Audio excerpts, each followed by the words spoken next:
Hello everyone. आज का topic है समाकलन यानी इंटीग्रेशन। स्टूडेंट्स, इंटीग्रेशन अर्थात समाकलन छोटे छोटे स्टेप्स को ऐड करना कहलाता है। अर्थात छोटे छोटे स्टेप्स को ऐड करके बड़े स्टेप में एक्सप्रेस करने की प्रक्रिया समाकलन कहलाती है।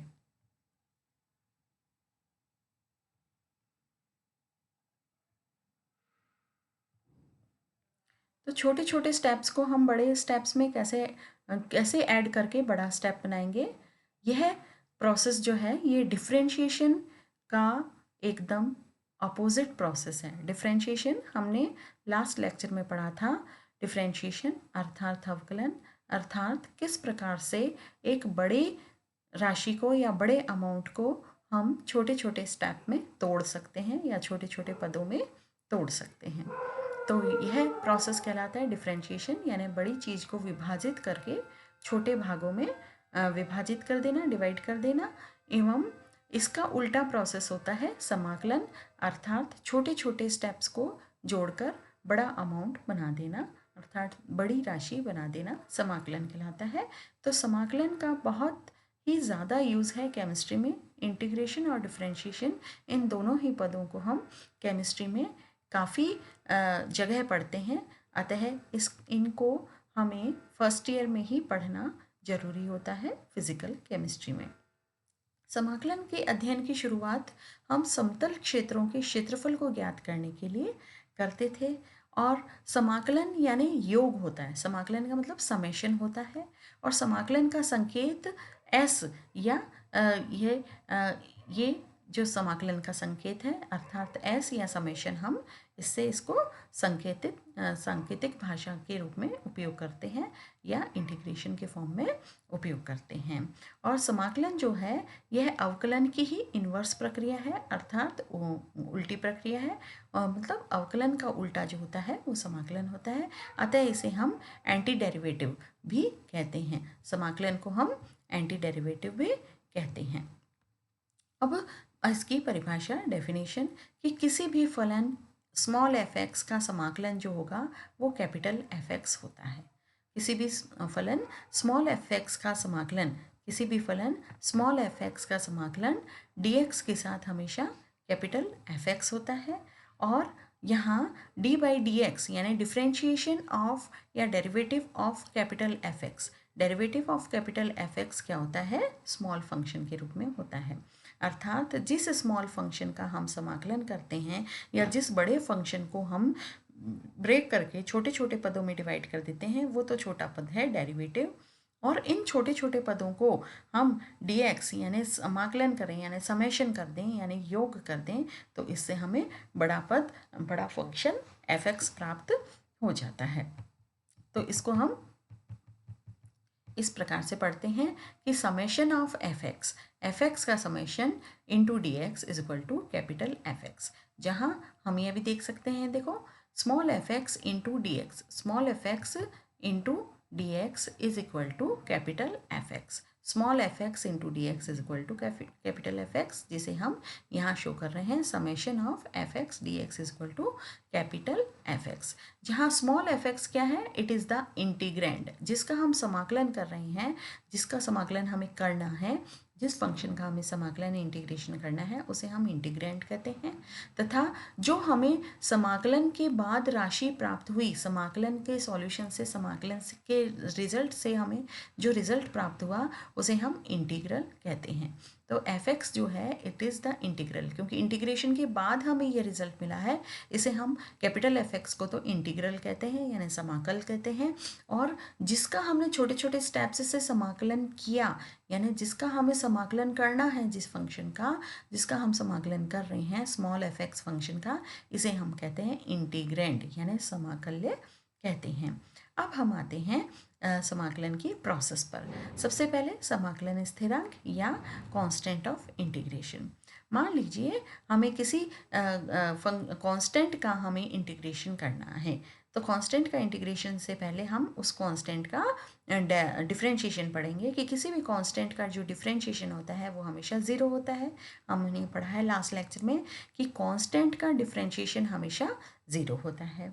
अच्छा, अब यदि हमें कैपिटल एफ एक्स यानी जो जो हमारा रिजल्ट था, इस रिजल्ट का हमें डेरिवेशन करना है, डेरिवेटिव लेना है, तो इसका डेरिवेटिव क्या हो जाएगा, F x, small f x. अब इस स्मॉल एफ एक्स को हम किस तरह से लिखेंगे, इस स्मॉल एफ एक्स को हम इस तरह से लिखेंगे कि कैपिटल एफ एक्स प्लस सी, कोई भी इंटीग्रेशन कांस्टेंट जिसका डेरिवेटिव क्या होगा, इस कांस्टेंट का डेरिवेटिव क्या होगा, इसका अवकलन क्या होगा, इस कांस्टेंट का अवकलन जीरो होना है क्योंकि c कांस्टेंट है।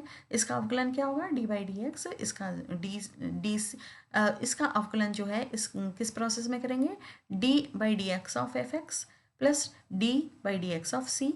तो D by D x of C यानी कांस्टेंट का इंटीग्रेशन हमेशा क्या होता है, ज़ीरो होता है, क्योंकि ये कांस्टेंट है तो इसका इंटीग्रेशन क्या हो गया, इसका इंटीग्रेशन ज़ीरो हो गया। और बचा क्या, D by D x of F x हमारे पास बच गया। तो D by D x of F x जो होता है वो किसके बराबर होता है, स्मॉल एफ एक्स के बराबर होता है।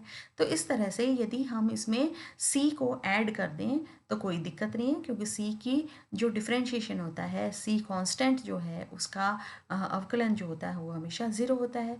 तो सी का अवकलन ज़ीरो होगा। तो अब हम इसको किस भाषा में लिखेंगे, d by D x of F x plus c is equal to f x. हमने क्या लिखा, d by D x of F x plus c is equal to small f x. तो हम इसको लिख देंगे डी, डी एक्स को हम स्मॉल एफ एक्स से मल्टीप्लाई कर देंगे। तो D x is multiplied by this dx is multiplied by this fx small fx। तो fx into D x is equal to capital F x plus C. तो इस प्रकार से हमने इंटीग्रेशन कर दिया कि इंटीग्रेशन ऑफ समाकलन ऑफ, यानी इसका हमने समाकलन किया एफ एक्स डी एक्स, है ना, एफ एक्स डी एक्स, इसका हमने समाकलन किया तो क्या रिजल्ट आया, कैपिटल एफ एक्स प्लस सी। इसलिए जब भी हम समेशन करते हैं, समाकलन करते हैं, तो हमें एक उसके साथ इंटीग्रेशन कोफिशिएंट मिलता है या इंटीग्रेशन कांस्टेंट हमें मिलता है। तो सी क्या हुआ, इंटीग्रेशन कांस्टेंट। तो यहाँ सी जो है यह नॉन वेरिएंट है, एचर है यानी कांस्टेंट है, इसका मान निश्चित नहीं होता है, अतः इसे इनडेफिनाइट इंटीग्रल भी कहते हैं, यानी इसको अनिश्चित समाकलन भी कहते हैं। अब हम लिखेंगे निश्चित समाकलन, डेफिनाइट इंटीग्रल। अब यदि समाकलन के साथ लिमिट्स आ जाएं तब हम उसको डेफिनाइट इंटीग्रल कहते हैं।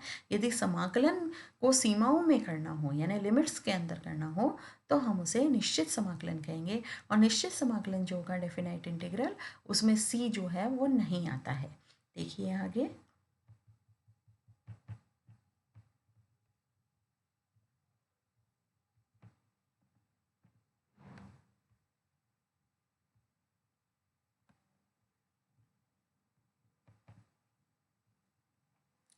ये हमने देखा कि निश्चित सीमाओं के मध्य जो समाकलन है, मान लीजिए ये लिमिट्स हैं, लिमिट्स अपर लिमिट है ए और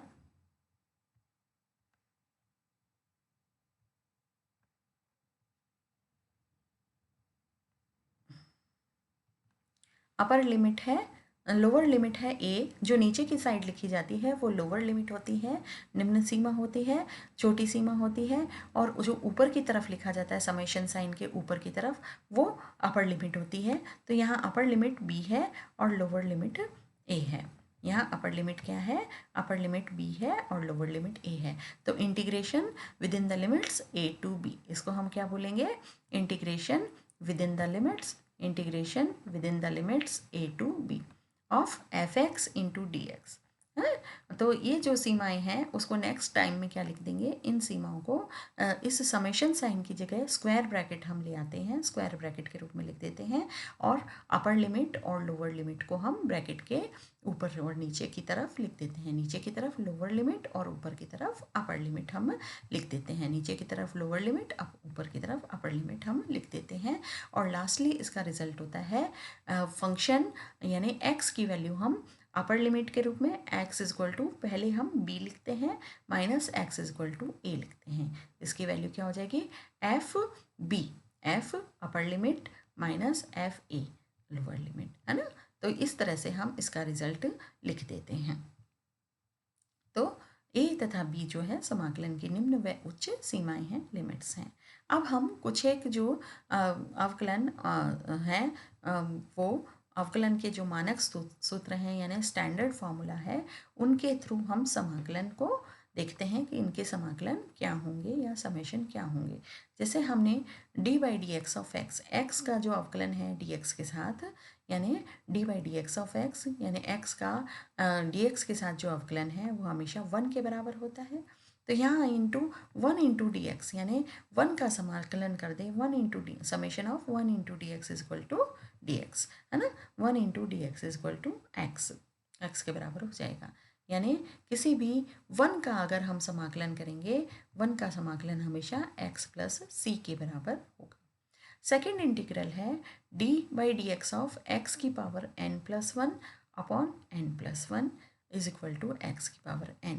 हमें पता है कि जब भी हम x की पावर n प्लस 1 का जब इंटीग्रेशन करते हैं तो x अवकलन करते हैं, डिफ्रेंशिएशन करते हैं, तो x की पावर n प्लस 1 को हम जब डिफ्रेंशिएशन करते हैं तो हम क्या करते हैं, इसको n प्लस 1 से तो मल्टीप्लाई करते हैं और n माइनस 1 जो है वो हमारी n इंटू एन, मतलब n प्लस 1 जो भी इसका कोफिशिएंट है या एक्सपोनेंट है, एक्सपोनेंट से इसका रिजल्ट में मल्टीप्लाई हो जाता है। और जो डिफ्रेंशिएशन है वो इस तरह से हम लिख देते हैं इसको D by D x of X की power n plus 1 upon n plus 1 का डिफ्रेंशिएशन हमेशा x की पावर n होता है, हमने लास्ट लेक्चर में पढ़ा था। अब इसका इंटीग्रेशन हम कैसे लिखेंगे, x की power n into n plus 1 into D x summation x की power n into n plus 1 into D x, यानी यहाँ ये हमने मल्टीप्लाई कर दिया इसको इससे और रिजल्ट आ गया हमारा x की पावर n प्लस 1 प्लस सी, है ना। इसका रिजल्ट आ गया x की पावर n प्लस 1 प्लस सी, अर्थात जो है वो हमने इस प्रकार से इसका हमने समाकलन लिखा कि x की पावर n dx का हम जब इंटीग्रेशन करेंगे समेशन x की power n into D x, तो ये हो जाएगा 1 अपॉन n प्लस 1, यानी ये जितना भी एक्सपोनेंट था उसमें प्लस 1 होगा और उस एक्सपोनेंट से डिवाइड हो जाएगा n प्लस 1 और x की पावर n प्लस 1 प्लस सी, ये हमारा इसका हो गया इंटीग्रेशन। इसी तरह से हमने कहा था कि D by D x of log x का जो डिफ्रेंशिएशन होता है वो हमेशा 1 बाई एक्स होता है, लॉग एक्स का डिफ्रेंशिएशन 1 बाई एक्स होता है। तो हम क्या कहेंगे, 1 बाई एक्स का जो समाकलन होगा वो क्या हो जाएगा, log X plus C, 1 by X का समाकलन लॉग एक्स प्लस सी हो जाएगा, 1 by X D X equal to log X plus C. इसी तरह से एक्स एन का इंटीग्रेशन जो होगा वो एक्स एन का integration X N D x is equal to X plus N, X की power n plus 1 upon n plus 1 plus C, इसके बराबर हो जाएगा। इसी तरह से नेक्स्ट डिफ्रेंशिएशन है summation of E X D x, यानी ई एक्स का जब हम डिफ्रेंशिएशन देखते हैं एक्सपोनेंशियल की power raise to power x का डिफ्रेंशिएशन हमेशा exponential raise to power X ही होता है। तो इसका समाकलन, इसका इंटीग्रेशन भी क्या होगा, integration exponential X integration of exponential to raise to power x into D x is equal to वही ई एक्स के exponential raise to power X plus सी के बराबर होगा। इसी तरह से हम देखते हैं कि differentiation of a to power x का डिफ्रेंशिएशन यानी d by D x of a to power x is equal to a to power x into log a होता है। तो अब यदि हम इसका इंटीग्रेशन करें a to power x log a into D x summation of integration of a x log a into D x, इसका result जो हो जाएगा वो हमारा हो जाएगा ए टू पावर एक्स, और जहाँ ये जो लॉग ए है इसको हम नीचे की तरफ यहाँ ले आए, इसके नीचे की तरफ लेंगे तो ए की पावर एक्स अपॉन लॉग ए प्लस सी। इसी तरह से हमें पता है कॉस एक्स का डिफ्रेंशिएशन माइनस साइन एक्स होता है, तो minus sine x D x का इंटीग्रेशन जो होगा वो minus sine x D x का इंटीग्रेशन माइनस कॉस एक्स होगा और माइनस साइन एक्स का प्लस कॉस एक्स होगा। इसी तरह से साइन एक्स का डिफ्रेंशिएशन जो कि कॉस एक्स होता है, इसलिए कॉस एक्स का इंटीग्रेशन जो है वो साइन एक्स प्लस एक्स होगा। इसी तरह से टेन एक्स का डिफ्रेंशिएशन सेक स्क्वायर एक्स होता है, तो सेक स्क्वायर एक्स का इंटीग्रेशन होगा टेन एक्स प्लस सी। इसी तरह से cosec square x D x, यानी कॉसेक स्क्वायर का इंटीग्रेशन जो होगा वो माइनस कॉट एक्स होता है, क्योंकि कॉट एक्स का differentiation minus cosec square x होता है। अब सेक एक्स टेन एक्स का जो इंटीग्रेशन है, summation sec x tan x D x, इसका सेक एक्स होता है, क्योंकि सेक एक्स का जो डिफरेंशिएशन होता है वो इसके बराबर होता है। इसी प्रकार से cosec x cot x D x का इंटीग्रेशन कॉसेक एक्स होता है। इसी तरह से जो नेक्स्ट एक्सप्रेशन है वो है 1 अपॉन समेशन पूरा sign, summation sign 1/√1 - x² dx का जो है इंटीग्रेशन वो साइन इनवर्स प्लस सी होता है, और साइन इनवर्स को हम कहते हैं माइनस कॉस इनवर्स। और 1/1 + x² dx का जो समेशन होता है या इंटीग्रेशन होता है वो tan इनवर्स x प्लस सी होता है, और tan इनवर्स x को हम कहते हैं minus cot inverse x plus सी के बराबर हम लिखते हैं।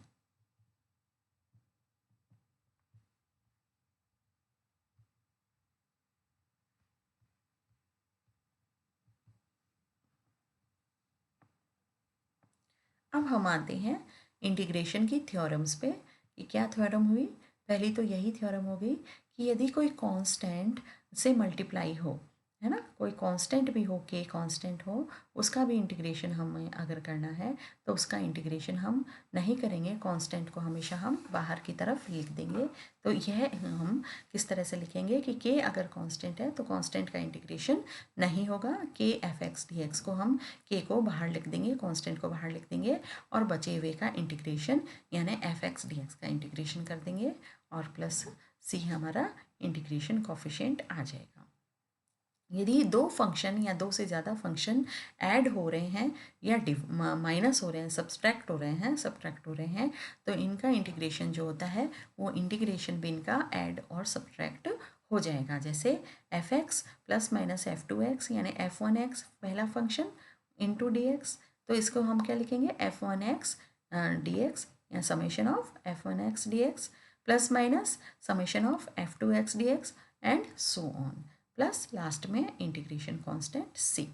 For example sin x plus 3x² plus 1/√1 - x² dx का हम जब इंटीग्रेशन करेंगे तो क्या होगा, सबसे पहले ये जो तीन पार्ट्स हैं इन तीनों पार्ट को इंटीग्रेशन लिखेंगे और तीनों को ऐड कर देंगे। तो सबसे पहले summation sin x dx, summation sin x dx, पहले sin x dx plus summation 3x² dx plus last में third function summation 1/√1 - x² dx।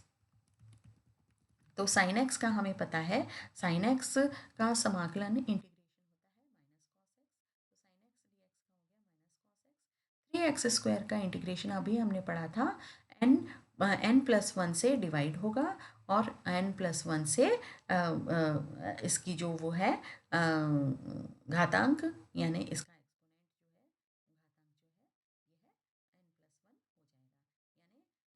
यानी n+1 यानी 2+1, तो 2+1 यानी 3, तो 3 से तो डिवाइड हो गया, 1/3 हो गया, और 3 ही इसकी हो गई, n+1 इसकी पावर हो गई, तो 3x की पावर 3/3।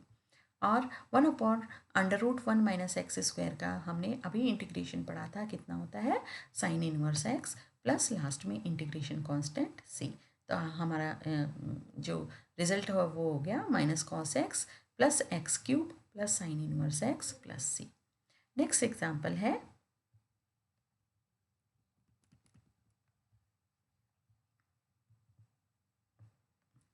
6x की power 4 dx, summation of 6x की पावर 4 dx, x की पावर 4 यानी x की पावर n का क्या इंटीग्रेशन होता है, x की power n+1 divided by n+1।